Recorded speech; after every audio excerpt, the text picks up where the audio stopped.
devient un élément central du dossier. Borlée ne se manifeste pas à la demande et semble résister à toute tentative de reproduction systématique.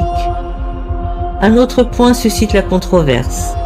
Harry Price n'est pas toujours présent lors des phénomènes les plus spectaculaires. Beaucoup de témoignages reposent sur des récits indirects, consignés après coup. Cela n'invalide pas nécessairement leur sincérité, mais fragilise leur valeur probante. À partir de ce moment, une question devient inévitable. Borlée est-elle observée ou progressivement transformée dans le cadre même de l'observation?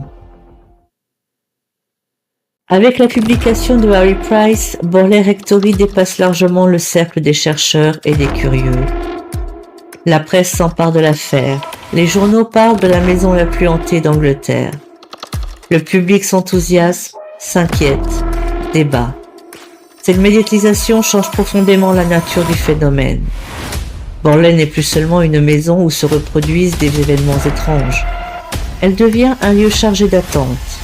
Chaque bruit, chaque anomalie est désormais interprétée à la lumière de sa réputation. Des visiteurs affluent. Certains viennent par curiosité, d'autres par conviction. Tous repartent avec une histoire à raconter.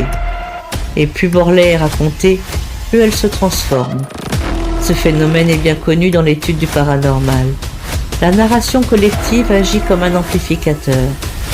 Les récits se nourrissent les uns des autres, se renforcent, parfois se déforment. La frontière entre l'expérience personnelle et l'histoire déjà entendue devient floue. À Borlée, cette dynamique est particulièrement marquée. La maison devient un espace de projection